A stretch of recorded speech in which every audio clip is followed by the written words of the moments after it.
Halo Sobat Kredit. Jaka dan Rita memutuskan untuk meninggalkan kehidupan kota yang bising dan padat.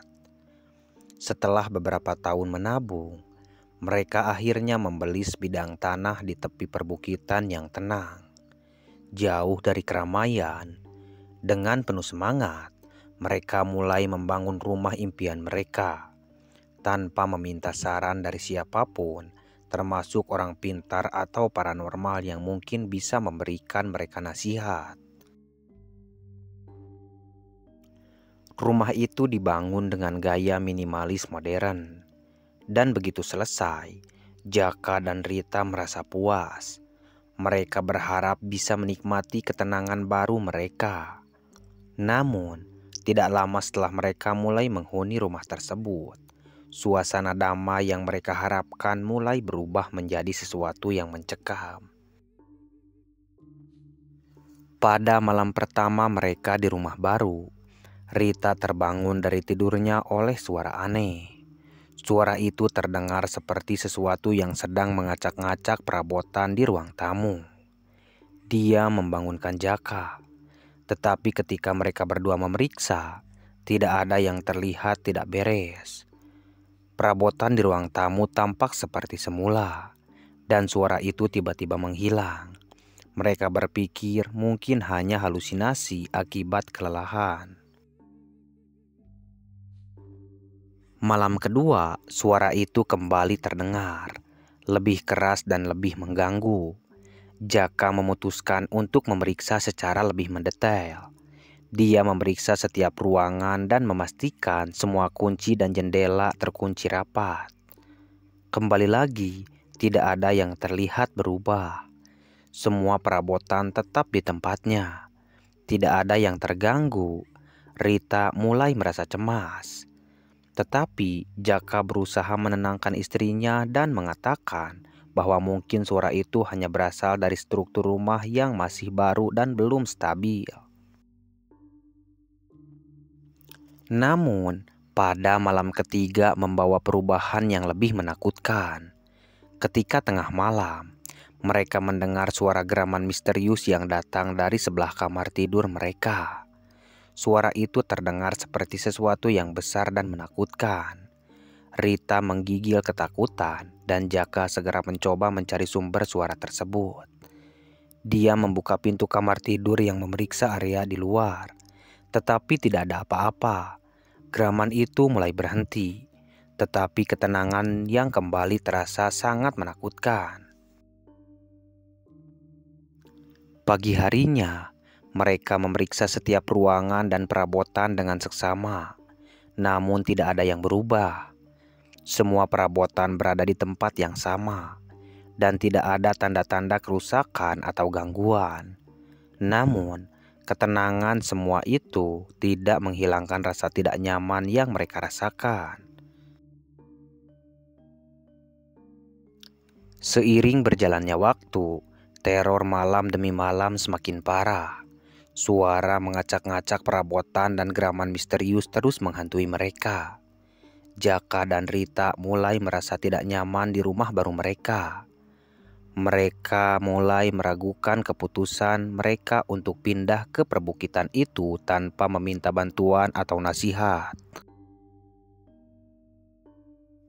Suatu malam, Rita terbangun dengan perasaan cemas yang luar biasa. Dia merasakan ada sesuatu yang salah. Dengan hati-hati, dia membangunkan Jaka dan mereka memutuskan untuk mencari tahu apa yang sebenarnya terjadi.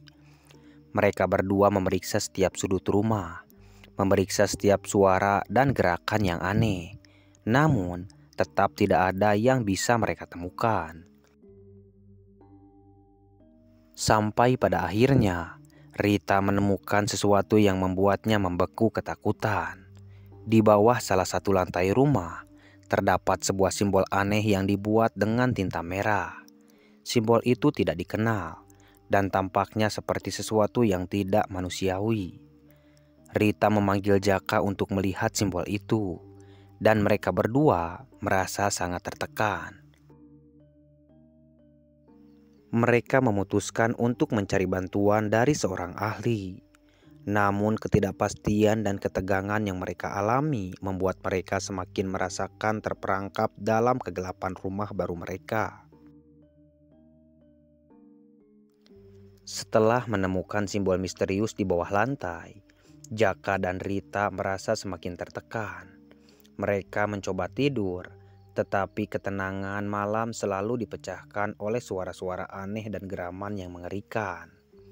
Keesokan paginya, mereka memutuskan untuk mencari bantuan dari seorang ahli untuk mengetahui lebih lanjut tentang simbol tersebut. Mereka mulai dengan mencari informasi di internet, namun tidak ada yang menemukan kesamaan dengan simbol yang mereka temukan. Setelah beberapa jam pencarian, mereka memutuskan untuk menghubungi seorang ahli sejarah lokal yang terkenal dengan pengetahuannya tentang artefak dan simbol-simbol kuno. Ahli sejarah itu, Profesor Adi, sangat terkenal dengan cerita Jaka dan Rita. Dia datang ke rumah mereka untuk melihat simbol tersebut dengan mata kepalanya sendiri. Setelah memeriksa simbol yang digambar dengan tinta merah, wajah Profesor Adi berubah menjadi serius. Simbol ini adalah simbol kuno yang jarang sekali ditemukan, katanya dengan nada berat. Ini dikenal sebagai simbol Abaddon, yang dalam mitologi kuno mewakili entitas jahat atau roh yang sangat kuat. Ada legenda yang mengatakan bahwa simbol ini digunakan untuk memanggil atau menahan kekuatan gelap. Jaka dan Rita mendengarkan dengan seksama. Jantung mereka berdebar kencang. "Apa yang bisa kami lakukan?" tanya Rita dengan suara bergetar. Profesor Adi menjelaskan bahwa simbol tersebut mungkin merupakan indikasi bahwa rumah mereka dibangun di atas tanah yang pernah menjadi tempat ritual atau kegiatan supranatural. "Saya akan melakukan penyelidikan lebih lanjut tentang sejarah tanah ini," katanya. "Sementara itu, ada baiknya jika kalian tidak tinggal di sini dulu.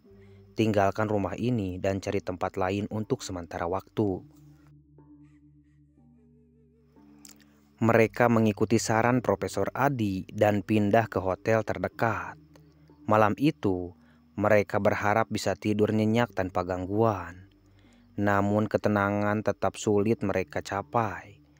Pikiran tentang simbol dan apa yang mungkin terjadi di rumah mereka terus menghantui mereka. Keesokan paginya, Profesor Adi kembali dengan berita mengejutkan.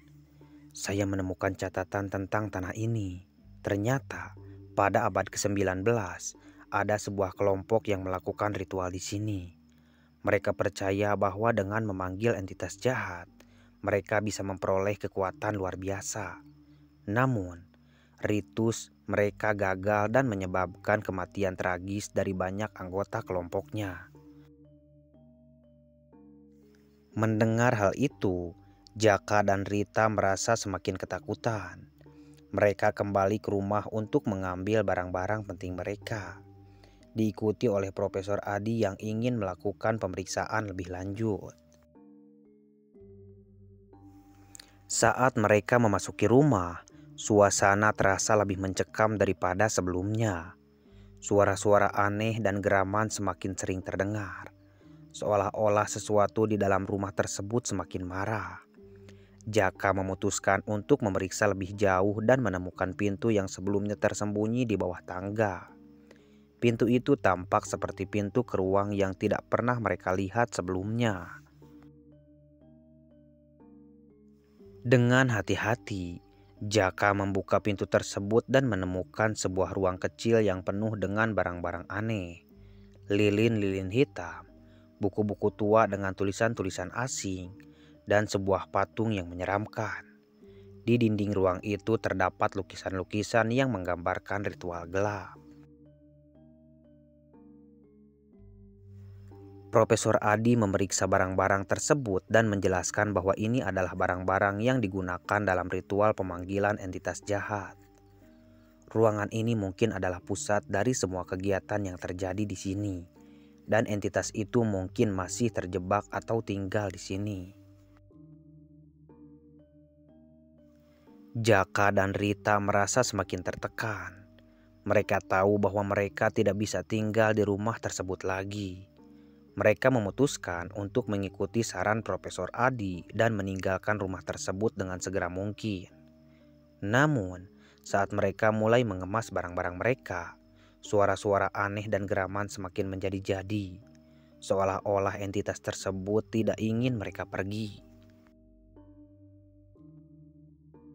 Saat mereka meninggalkan rumah, Rita melihat sesuatu di jendela.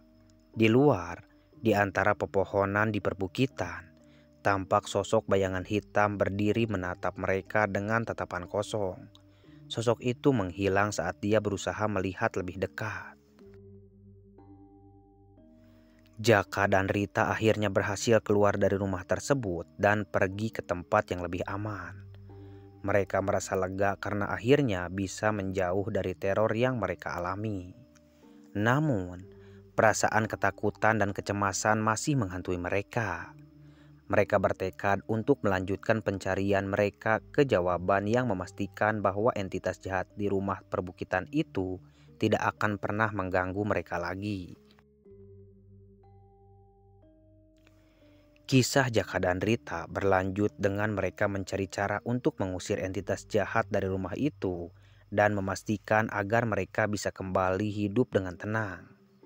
Mereka tahu bahwa perjalanan mereka belum berakhir dan ada banyak hal yang harus mereka hadapi sebelum semuanya benar-benar berakhir. Setelah melarikan diri dari rumah yang terkutuk itu, Jaka dan Rita merasa terasingkan dan tidak nyaman di tempat sementara mereka tinggal.